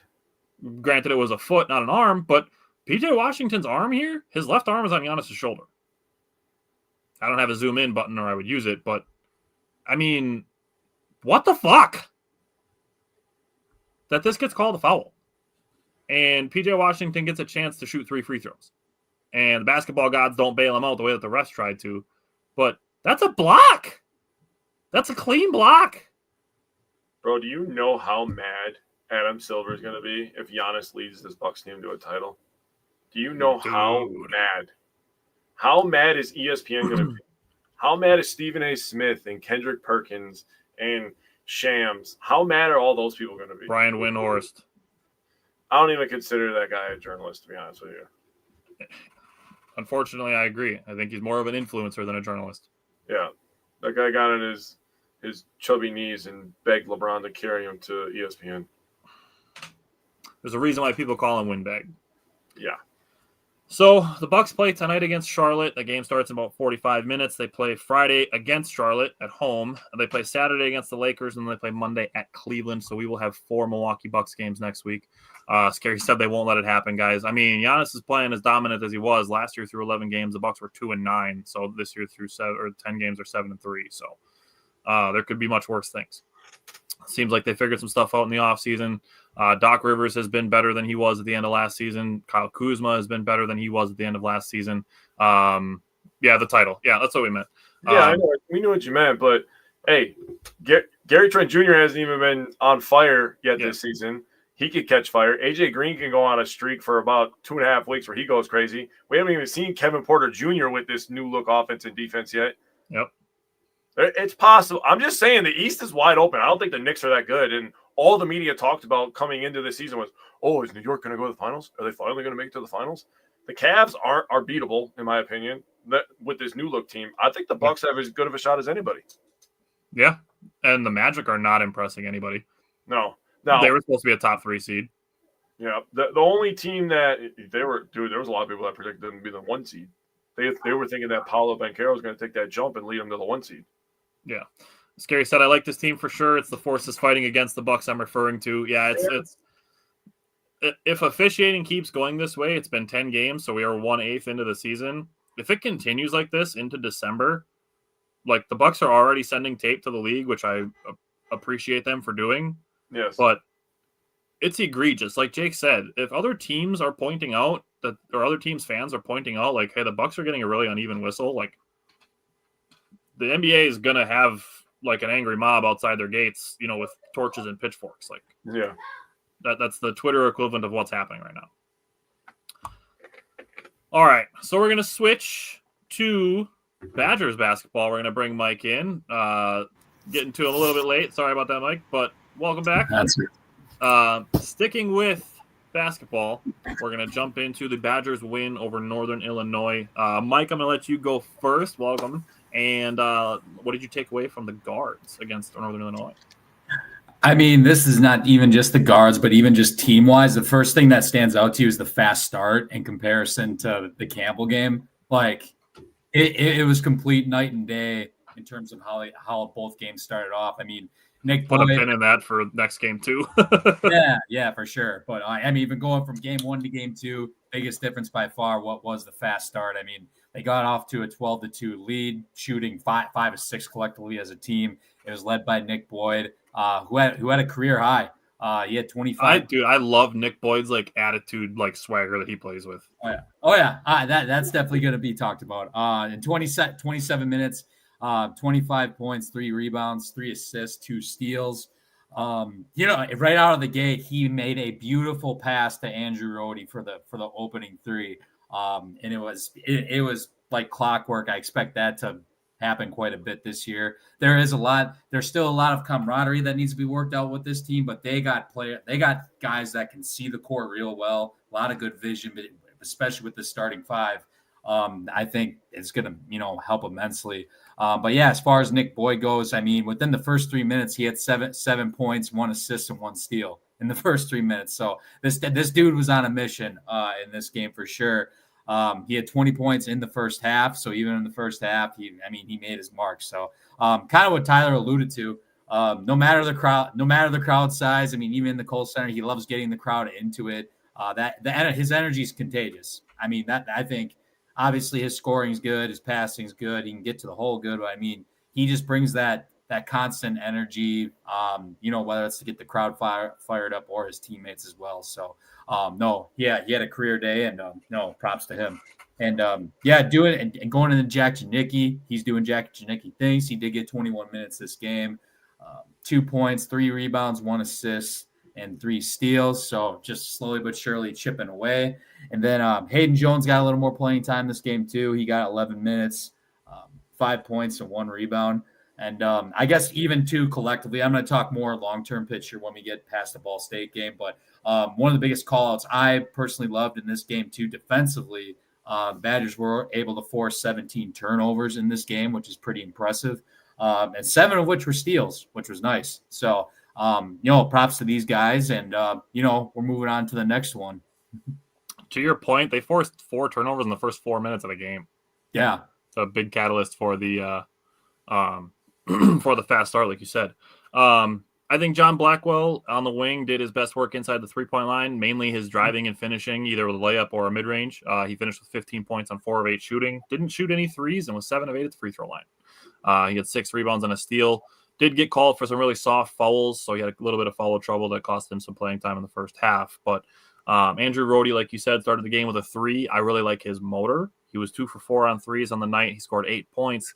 I think there's an opportunity for him to potentially improve for his off-ball defense, but I'm going to continue to praise him for his on-ball defense. He had another on-ball steal in this game. And then Braden Carrington, I really love his driving and cutting ability. He only had 4 points. He was 1 for 5 from the field, but I really like his skill set. And I'm glad that I wrote that down in my notes from the Northern Illinois game, because when we get to Ball State, I get to expand on that much more. So overall, I think the defense was locked in from the jump, which was great to see. The all-bench unit was a little sloppy. Even when the Badgers weren't playing their best, the lead never got under 17. And then I love how deep the front court is. So, Jake, talk about the big men. Yeah, so you got Rapp. He played 30 minutes. He had 8 points, 6 rebounds, 3 assists. He's a better rebounder than I gave him credit for. I'll say that right now. Nolan Winter played 26 minutes, 12, 7, and 1. He had 2 blocks. Rapp also had a block. Bielauskis, he's a big man. He's a big body. 15 minutes for him, 8 points, 4 rebounds, and an assist. And Andrew, is his name Andrew? Andrew Garlock, right? Is his name Andrew? I don't remember if his name's Andrew. Oh, which one? Garlock. Is his first Andrew name? is really No, Andrew Garlock. Garlock. Sorry. Okay. Well, anyways, he had 13 points, 5 points, 2 rebounds, 2 assists. So in total, the big man, 33 points, 19 of the 36 rebounds, 7 of the 14 assists, and they had 3 blocks. They controlled the paint. They did a really nice job that way. The Badgers, big men are good. I think their big men are good. I'm going to have something to say after the Ball State game. Tyler and I had a discussion, and I agree with Tyler. So let's get to the Ball State game. All right. Mike, what did you take away from the guards from Ball State last night? Yeah, I mean, it was definitely it wasn't. I don't think it was quite as good as terms of a performance. I know we have ourselves a high standard, and I'm comparing in terms of like Nick Boyd. I'm going to start with him a little bit. We did get off to a fast start again, which is great, but we did get into a couple of those slow spurts, right? But as far as I'll start with Nick Boyd, he had 12 points, 1 rebound, 1 assist. 3 turnovers, which wasn't necessarily the greatest night for him. He was 5 of 12 shooting, 5 of 12 from shooting, and 2 of 7 from the 3-point line. The one thing that I did want to call out with him in this game was I don't think we can. Once we start playing good teams, I don't want to see a stat line to show Nick Boyd had 0 assists. That did not happen, and I think it kind of. When you see someone like a John Blackwell only taking 6 shots, I think I'm talking that's going to be kind of – I'm going to go into the long-term picture. I'll get to that eventually. But I think that kind of like correlates a little bit in some retrospect. But, I mean, it wasn't a terrible night. I mean, we beat Ball State by 30 freaking points, right? So, No, but because I went back to it before, this team can be very elite at passing. Not just Boyd, but we talked about Rhodey. Rapp looked great. I know Jake will talk Carrington, about Rapp. all the big men. I mean, all of them really. Yeah. In terms of like passing, like Yeah. the sky's the limit with this freaking team if it all clicks. Like Right. in terms of visuals and all that. But yeah. So 12 shots, 0 assists, can't do that. But Jack Janicki, 21 minutes, 2 of 5 shooting, 5 points, 4 rebounds, 2 assists. Once again, Mr. Jack of all trades, doing Jack things. Yeah, and he's averaged 20 plus minutes the last couple of games, so that's definitely interesting. So his time's looking like it's going to tick quite a bit this year, especially with Greg Gard playing 11, 12 players the last few games. So as we get into Big Ten play, I'm curious to see what that time kind of looks like for him. Is it going to really stick around 20 minutes, or might it even go up a little bit because he's playing this many guys already? But and then leading up to Hayden Jones. To close this out, he had 15 minutes, 2 assists. In 15 minutes, he had 2 assists, 1 rebound, and 2 turnovers. He's still, in my view, I think Hayden Jones is still kind of figuring it out as he should. He's a true freshman. He's got decent vision, but I do think going forward, one thing to monitor is athletically, skill-wise, I'm not sure if he's a true point guard. I really got to see what he can do from an athletic standpoint. I don't know this year anyway if he's going to be able to come in and be a true backup point guard to Nick Boyd. And again, I'll get into that in my long term after we're done talking here. But I do think at the end of the day, once Greg Gard does start to cut down this, like the minutes and whatnot, I do think it's going to be an 8-9 man rotation, and Hayden Jones is going to be the 10th guy, at least what I'm looking at right now. And I don't really see him doing too much, but I'm curious to see how he can progress from an athletic standpoint. Yeah, you kind of alluded to it already, but John Blackwell, the Badgers won by 31 points while giving John Blackwell the night off, basically. Jake's going to talk about the big men and the size advantage that they had, but he only took 6 shots. They were all threes. He made 2 of them, made both of his free throws, finished with 8 points, 5 rebounds, 3 of them offensive rebounds. 4 assists, a steal, did have 3 turnovers, which the Badgers, the team, had 15 is too many. I think part of that is a little bit of credit to Ball State. They went to a zone defense towards the end of the first half, and the Badgers struggled with it a little bit. So there's an opportunity for the Badgers, who only have 1 game next week, to work on some zone defense stuff. That said, Andrew Rhodey, I'm going to continue to sing his praises for his on-ball defense. He knocked down a pair of threes, had 10 efficient points on 4 of 7 shooting. And then Braden Carrington, him coming in and playing with energy, it kicked off a big run for the Badgers. He got a steal, led to a putback dunk by Nolan Winter. Then he scored 5 straight points himself. That was part of a 12-0 Badgers run. So I love the energy that Braden Carrington came in. That put the Badgers up by 32 points, that 12-0 run. Braden Carrington as a total had 12 points, 4 rebounds, 1 assist, and 1 steal. Just a really good job by Braden Carrington. I'm really enjoying his skill set.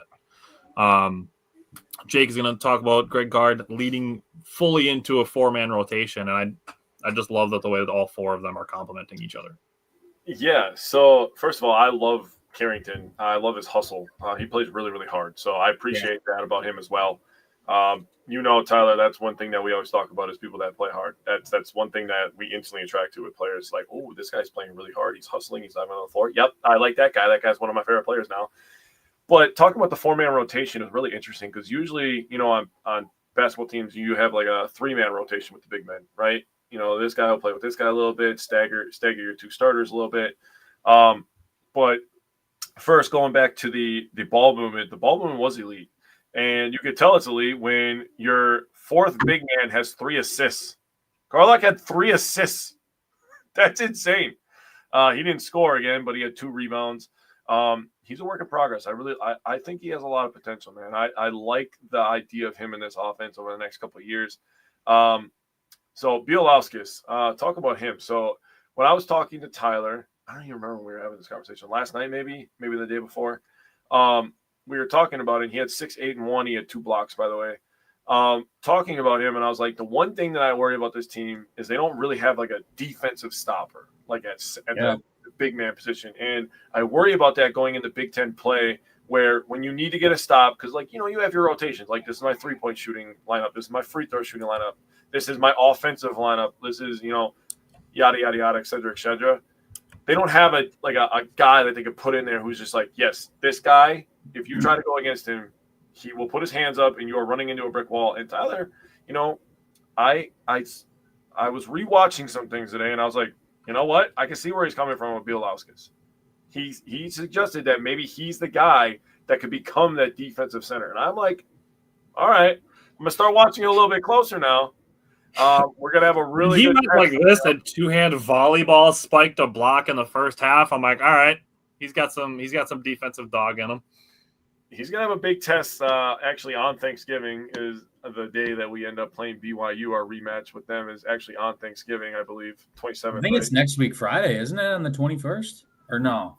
No, I only have written down through next Wednesday, so I can't help. I'm pretty sure it's on Thanksgiving, brother. I'll look. I'm going to look. If it's not, then I apologize. Oh, no, keep going. The big men overall, the 4-man rotation, they scored 36 points. They grabbed 22 of the 45 rebounds, so they almost out-rebounded Ball State by themselves. Ball State had 25 rebounds. They had 9 assists, so they had the big men had literally the same amount of assists as Ball State did, which is insane. And they had 8 blocks. That's pretty good. 3 blocks from Rapp. He had a steal as well. Winter had 3 blocks. So I got one last thing. I was looking at it and I was like, Jesus Christ, man, we scored so many points. First game, 96. Second game, 97. Third game, 86. And then we're giving up 64, 72, 55 on average. So we've scored 279 points. I want to know what's the most points that they've scored to start a season. Like the first 5 games, first 3 games. 279 points is a lot of points to start a season with. So that's an average of 93 points per game. And then they're on average giving up 64 points per game. So we're averaging winning by 30 right now.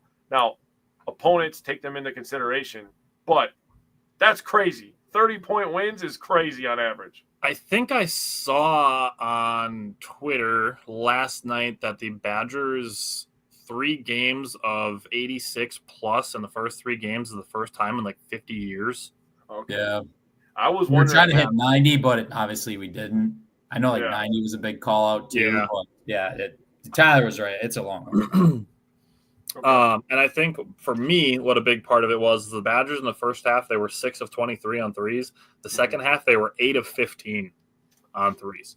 Yes. That'll help you pull away. That helps. All right. So I know Mike's got some overarching stats. The Badgers have 1 game between now and next Wednesday. On Monday, they play Southern Illinois Edwardsville. So, Mike, is there anything else you want to say about Badger basketball?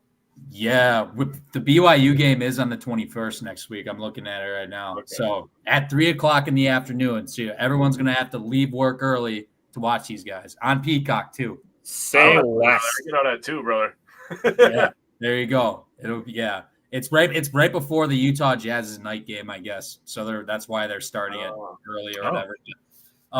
No, I mean, big picture, off to a pretty good start, right? I'm going to say first off, I absolutely love Andrew Rohde's game. That's kind of like how I play in his way. You take good shots, you play hard defense, you communicate with all your teammates about what's going on, right? You be a facilitator, and you're being a facilitator as well. I do think as Greg Gard lowers this rotation, and Rohde did play a little bit of it last night. He did play a little bit of the 1. I do think ultimately he is going to be that position for us at times with just being a straight facilitator. And I do see times where even when the starting 5 might be up there, I think I could see Greg Gard just like saying, hey, let's have Rohde bring the ball down for a little bit and set up, Nick Boyd as a scoring guard. That's kind of like, I don't know. I could just see it because Rohde with his intelligence on the floor and whatnot, I could definitely see him be more a facilitator going forward and kind of being the backup point guard if needed. But no, I guess in terms of the whole like Boyd Blackwell situation, I am a little curious as to how that is going to be because last night it didn't worry me or anything like that. But I hope we don't go another game where Nick Boyd goes in, does his thing, 12 points, 1 rebound, 3 turnovers. But we only gave John Blackwell 6 shots. All 6 were threes. And, I watched this game as close as anybody else. Those weren't easy threes that he put up either. They were right in dudes' faces. It wasn't necessarily easy for him to come by. So I'm just curious to see how that pairing is going to look going forward. Yeah, exactly. Scary call. Scary dropped a couple comments saying, Yeah. I want to win over BYU as much as any of the Big Ten games. They're a despicable program who robbed us of happiness in March. And then to say that Boyd had 0 assists last night was interesting. If an anomaly, I think it's more of an anomaly. I think part of that, too, is, like I said, the Badgers being 6 of 23 on threes in the first half. I think that's also an anomaly. I think if the Badgers make just a few more of those, that Nick Boyd's going to end up with a couple assists. Yeah, no, that was just one big call up then for sure. I mean, and can we run? I don't know if this is just me. Do the Badgers have a legitimate out of bounds play when they get the ball down low? It seems like every time they take the ball out of bounds, like they're always at the 4 second clock, and somebody's got to lob it, try to get to a big man, or they got to chuck it all the way back over to half court, and somebody's got to like catch it over the defender. It seems like it's that every time, and then there's that handoff if it's open. If they get it to the big guy, it seems like it's that 9.5 times out of 10. Like that just drives me nuts. I will say that's one thing, talking about the Bucks, that's one thing that I don't think Bucks fans appreciate about Doc Rivers. His out of bounds plays are fucking elite, dude. Yeah. They're so good. Yeah, and I still want the Badgers to play a little bit closer to the basket. I still think at times they're getting a little bit too far away from the three-point line when they're running their offense. I think that makes it a little bit harder to be dangerous. It makes it a little bit harder to punish guys going under screens and handoffs. Yeah, you allow people to get back, with running longer angles too. So And even transition defense too was the one call out too. Yeah, good call. Ball State and even Northern Illinois got a lot of their points. They had like 26, we had 24 missed threes, which is fine. We still ended up shooting, I think, 36% or something like that overall from three. But it's defending those 24 missed threes that does concern me because Ball State definitely got a handful of buckets in transition last night based off of those missed threes. So that's just something to monitor going forward. I mean, I talked about it since we've had the freaking primer. So just something to monitor going forward. All right. Let's jump into Badgers football. We've been doing abbreviated recaps and previews. And let's start. Actually, I'm going to let Mike go first on the offense and talk about the run game. Yeah, so, I mean, there is a little bit that you're seeing, especially in the Oregon-Washington games. There's definitely some consistency with not just I think the O-line as well. Jacob will attest to that. But, I mean, Gideon Atuka is a Big Ten running back, boys. I truly do think that. I mean, 19 carries, 73 yards, 14 for a long. His first carry of the game, it was a pitch from Danny O'Neal, and he literally goes and runs two dudes over right away, right at the line of scrimmage as well. He didn't have there wasn't too much help. He had to break through those tackles to pick up like that 10-yard gain I think he got right off the bat. This dude runs through people, and he runs really, really hard. He's come, for getting thrown into the fire for two straight games.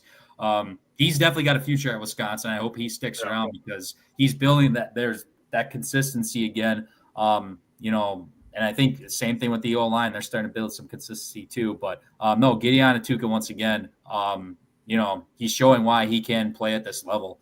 Runs hard between the tackles, and I think you're going to see him a lot again on Saturday against Indiana. Between him and I don't know if Darian Dupree, I don't know about his health status, but he did get 3 carries for 6 yards. Jackson Aker was clutching a couple moments. I'll let you guys talk about him in a little bit, but I'm curious to see if they're going to give him the ball a little more, maybe a couple more carries at Indiana. I mean, he's reliable. I would say all 3 of these guys are reliable, right, as long as they're healthy. So, I'm curious to see how that works out on Saturday. But, no, another consistent performance specifically by Gideon Atuka. So Mike asked in the before the show started if he could cover Carter Smith as a rusher, as a running back. I said no because then I wouldn't have anything to talk about. Danny O'Neal started the game, got hurt at an RPO run. Carter Smith comes in, and they run the exact same play, and it works again. So good job up front. Jason will talk about the O-line, but we got to see Carter Smith. He sure can run. The leading passer on the day was Sean West, who was 1 for 1 for 24 yards as our punter. Also, the leading receiver on the day was Jackson Aker, our fullback / tight end. And the Badgers still beat number 24 Washington 13-10. And if you factor in special teams where there was a blocked punt and a missed field goal, Wisconsin could have won this game 16-3 or 16-6. bad luck for Indiana for Washington. But Jake can talk about the whole line. Yeah, so first thing I'm going to say is they did their job, and they played with a ton of pride. They were getting absolutely mauled the first couple of weeks of this season, injuries, moving people around. That's tough. They played, I believe it was, 4 different starting lineups in the first 5 games or something like that, with, rotating centers. We played 3 different centers. We played a bunch of different people at guards. I mean, we've been flipping everything around. It's been a wild year up front, wild year for Badgers football, but playing with the amount of pride that they're playing, they blocked hard, man. I'm really proud of how this unit has come together, and they're playing for the W now. It doesn't seem like they're playing for the name on the backplate anymore. It really feels like to me they're playing for the W now. And you could tell the difference in the mood shift and the attitude change that's kind of come over this team, starting with the Oregon game. Obviously, they lose that game. It was pretty tough. You have the bye week. It's loud. It was a noisy bye week. You come into this game, it's noisy. People are saying fire. McIntosh has some crazy comments. Fickle is still getting told to F off, basically. He ditches the vest, and he does make it actually about the team. Not just wearing it on his back, but he is actually about the team. And the team is responding, and I'm so proud of them, man. I really just want to give them all the flowers because they could have just quit easily. They could have just quit, gave up. And to Mike's point, they're still bowl eligible. Yes. Last week. That's right. Yeah. Still bowl eligible this week, boys. So I want to go into the D-line now. I cannot say enough good things about this unit. They have been the most consistent unit all year. They have been dominating in the last couple of weeks, allowing these freshmen who have come out of nowhere and are just flying around to the football, smacking heads, cashing checks. I mean, they're going crazy. But up front, they're doing an amazing job with gap responsibility and playing with real strength, holding Washington, who was averaging over 400 yards. And my goal last week was to hold them to 300 yards and give yourself a chance. They held them to 251. 36 rush attempts for Washington, 3.3 yard average, 117 rush yards. I don't want to hear shit about the fucking weather because both teams had a play in it. I don't want to hear shit about injuries because I've seen Washington fans commenting on the Badgers stuff saying, oh, one of our wide receivers got hurt and our star running back got hurt. Guess what, buddy? If you want to go into the injury comments, we're going to win, sadly. We've played 4 different quarterbacks. We played 4 different running backs. 3 different centers. 5. We did play a walk-on at Oregon. We did. We gave him a carry. We have got 5. I don't want to hear about injuries. I don't want to hear about the weather. I'm sick and tired of that. Those are excuses. This game was won with guts and heart, and I am proud of this team. I seriously am. I am proud to be a Badgers fan right now. Now, there was weeks where it was tough, and the offense wasn't moving the ball. And, we had 24 passing yards from a fucking punter. But this team and this defense is competing, and I love it. I love this so much. It feels like a true upset, not like a fluky kind of, Washington just, fumbled the ball 4 times or threw 3 interceptions or had balls tipped out of their receivers' hands. Like, yes. It was a dominant Badgers defensive performance, and a big piece of it goes to the linebackers, who 3 starting freshman linebackers. Cooper Catalano and Mason Posa were already starting, but add Tymus Hayberger to that mix. Posa and Catalano were fantastic near the line of scrimmage. Like Jake said, the D-line basically allowing them to fly around to the ball. It's awesome to see. Cooper Catalano had 19 tackles. Tell me you guys do not get Chris Borland vibes watching a 44 run around cracking skulls, dude. Come on now. Of course. Those 19 tackles were the most since 2011 and the most by a freshman since 1995. God damn. Was Mike Taylor the linebacker in 2011? The one that you're referring to, do you know? I'm just curious. Or was that I don't know exactly who it is. I just saw that it was the most since 2011 and the most since 95. I think it's one of those 2 guys. I want to say Mike Taylor or Chris Borland, probably. It could have been Borland. It very well could have. I'd have to go look at the game logs and stuff, but maybe while you're talking about the secondary, I can go look at game logs quick. But watching Mason Posa talk post-game, who had 10 tackles of his own and was credited with 2.5 sacks, said, quote, "Me and Cooper are going to be here for a while." He wasn't prompted about it. He said that on his own. Yeah. So I don't want to hear the, "Oh, it's great until they transfer out in 2 months." Mason Posa, from the horse's mouth, said that him and Cooper are going to be here for a while. Yeah, they're hunkering down, and they're ready to win. And I like it, too, because, like, Ryan Hopkins, a quarterback recruit for 2026, is saying similar things that, like, hey, you know, we have guys around here that are not shying away from the adversity. And this was after McIntosh said that Fickle's going to be back for 26. So, like, there's plenty of guys out there that aren't running from the struggle or running from the adversity, or, you know, seeing like Wisconsin as this terrible rebuilding program. Like, there's guys that want to be part of putting Wisconsin back on the college football landscape, which is awesome, starting with Mason Posa and Cooper Catalano. Hell yeah. So, Mike, how did you feel about the secondary? I mean, I said it for the goals last week, or was it 2 weeks ago when we talked? What I want, oh yeah, it was last week. Going into this game, I wanted to see senior leaders step up in this game. Guess what? The secondary, the senior guys did step up in this game, or senior-ish. Starts with Rico Holman. Our boy got a big-time interception, 4 tackles, 1 big interception. That was the ball the greatest from Damon Williams? No, but at the end of the day, Rico did his job. He caught it right in his breadbasket. Big turnover. After he caught it, he took his helmet off. He was celebrating with the crowd and everything. That was pretty cool. It shows his heart, right? At the end of the day, he wants to be here. He's playing, as Jake said, for the W on his helmet. You can tell, yeah, he's one of many that I think still want to be here on this team. So props to Rico. I know he hasn't had necessarily the best year. I know I've called him out on it a couple times as well. But no, that was a nice bounce back, and hopefully he can finish the year off strong. Deani Hill, I also wanted to call out in this game. He had a big game. His first big game back from injury. He was out the last 2-3 games.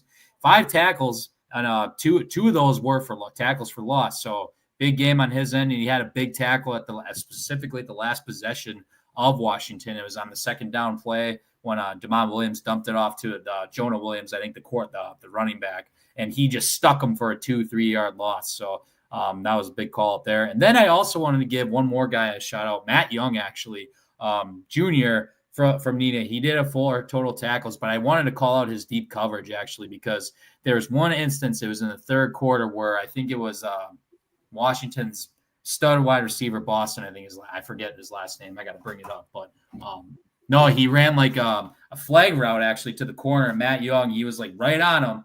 And thank God he kept his arms off him. Like it was like one of those, like, oh, should I throw the flag? Should I throw the flag or not? And it was one of those deep balls that they threw.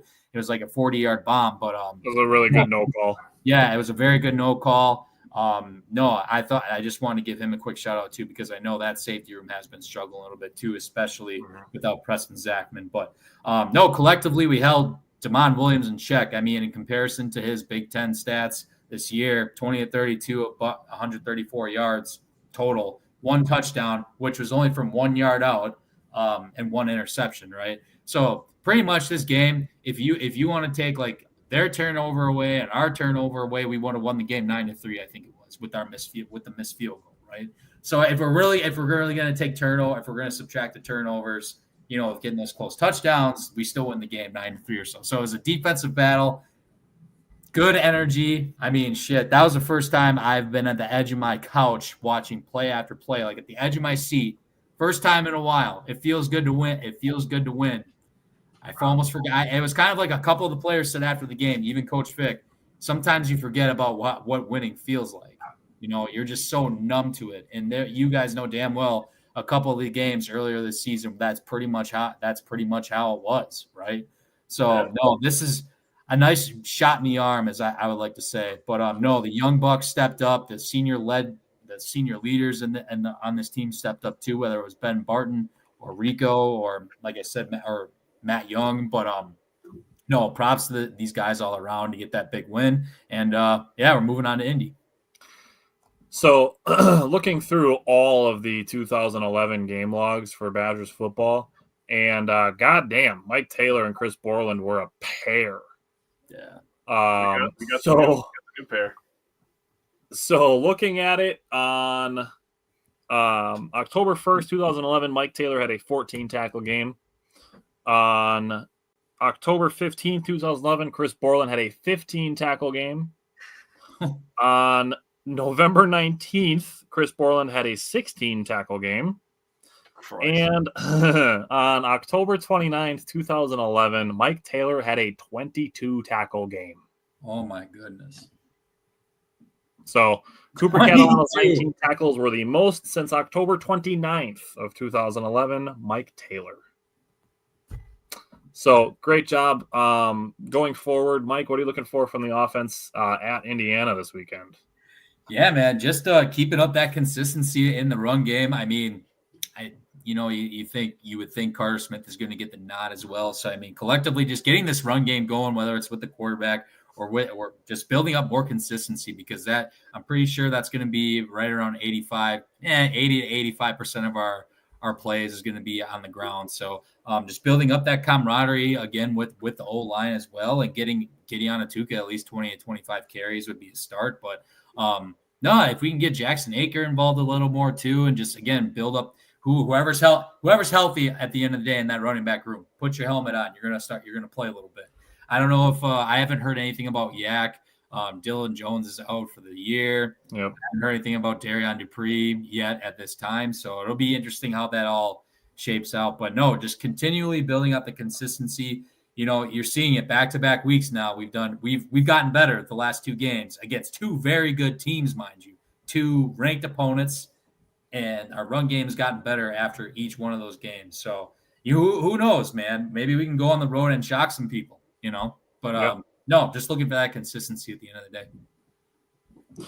Yeah. So for the passing game, I'm looking to see if Jeff Grimes can dial up some creative RPOs for Carter Smith that include some play action wrinkles, some rollouts, some bootlegs, preferably to the strong side to give him a little bit more time to roll out. I know they did a couple of bootlegs, but it felt like they were doing it on the short side of the hash marks, which only gives them like 4 or 5 steps to make a decision. So if you run that to the strong side, you give him the width of the hash marks to maybe make some of those decisions. So that's what I'm looking for from the offense, is to get creative with that. So Jake, what are you looking for from the offense? First point is I hate the hash marks in college. It's the dumbest thing. Dumbest thing in sports. Just make it uniform with the NFL. All these kids are trying to get to the NFL anyways. The NCAA doesn't play on a smaller basketball court. It's so stupid. Yep. But anyways, Indiana's the number one scoring offense in the nation at 44.5, so they're going to try to hang some numbers on you. So I wrote down that our offense is going to have to play keep away. It's going to be tough to do. Indiana is also number 2 in scoring defense. They only allow 12.1 points per game, and they are 8th against the run at 83.7. So you're going to have to try to dominate up front. And, when I was looking at it, they don't have a lot of massive people up front, and the guy who leads them in sacks is actually a linebacker. So I don't know. I think this offense just scores so many points and people try to keep up with them that, they maybe make a mistake, have a turnover here or there. But Penn State had them on the road on the ropes last week, and it took an amazing catch from the wide receiver, probably the catch of the year, honestly. So try to run the ball, see if you can shorten this game out so they don't score 50 on you, and then maybe punch it into the end zone a few times, and you'll be in the ball game. Yeah. And you never know. What do you think about defense? The Hoosiers are a run-first offense with a Heisman candidate at quarterback, so that's really just a recipe for success, right? It's going to be a tough task this week, but this will be a good test for everybody up front when Indiana is actually 3rd in the FBS in time of possession. They possess the ball on an average 34.18 seconds per game, and it makes sense because they have the 9th-ranked rushing attack. They have two good running backs. Both of them are seniors. Roman Hemby, he has 137 carries for 656 yards and 5 touchdowns. He averages 4.8 yards per rush. And their backup, Kalan Black, he has 108 carries, 651 yards and 5 touchdowns and a 6-yard average. So both these guys can get you yards. I mean, the 4.8 yard average and a 6-yard average is absolutely insane. That's a wagon. But if the Badgers up front can play with good strength play with integrity up front, with gap integrity, and let the linebackers flow. Posa and Catalano are going to have their work cut out for them, but everybody's going to have to tackle up front. We're going to have to not let leaky runs go for longer than the 3 to 6 range. Yeah. As for the linebackers, like I mentioned already, like keep riding the freshmen. They look like studs, and they sound like they're here to stay. So let's just we can go into 2026 with a position established for sure with those guys by just letting them play out the rest of the season. Yes. As Jake was talking about, Indiana is number 2 in college football in points per game. In my mind, keeping them under 30 would be a W. They're number 1 in scoring offense, number 2 in scoring defense. Oh, my numbers I saw, they were number 2 in scoring offense, but they it's by like 0.3. So okay. Well, either way, whatever. They're good. Yeah, here nor there, they're first or second out of 125. They score. So, Mike, what are you looking for from the Badgers defense? Yeah, I mean, you guys, I literally had that written down too on my end. But no, I mean, as far as the secondary goes, you're playing against a Heisman Trophy candidate. Make no mistake about it. Mendoza, he's got 2,342 passing yards, 26 touchdowns, and 5 interceptions. Indiana's got 2 stud wide receivers. Omar Cooper, he's got 700 yards, 9 touchdowns. And Elijah Surratt, he did not play against Penn State last week, so I'm going to be monitoring that going into this Saturday. So we'll see how that shapes out. But regardless, Rico's going to definitely have his hands full. Neil Agard's going to have his hands full. Deone Hill between like that 3-man rotation potentially. So I got limit big plays, nothing over 20 yards really. If we can limit big plays and linebackers do their job, D lineman does their job, and like Tyler, I think that's a good point that you made. If we can keep these guys under 30, I think that would be that would be a win, I think, for this team, especially going on the road. It is supposed to be like 70 and sunny there, so there's this Saturday, so there's no rain or anything like that. Sorry, Jake, my bad. I took your thunder. Aren't you? You're the weather guy. That's my fault. It's all good. All righty. Well, we will be back again next Wednesday with more recaps and more previews. Thanks for sticking around. We'll have more Bucks basketball, we'll have more Badgers basketball, and we'll have more Badgers football. So stick around with us. We'll be back again next Wednesday. Again, thanks for tuning in, and we'll see you guys next week.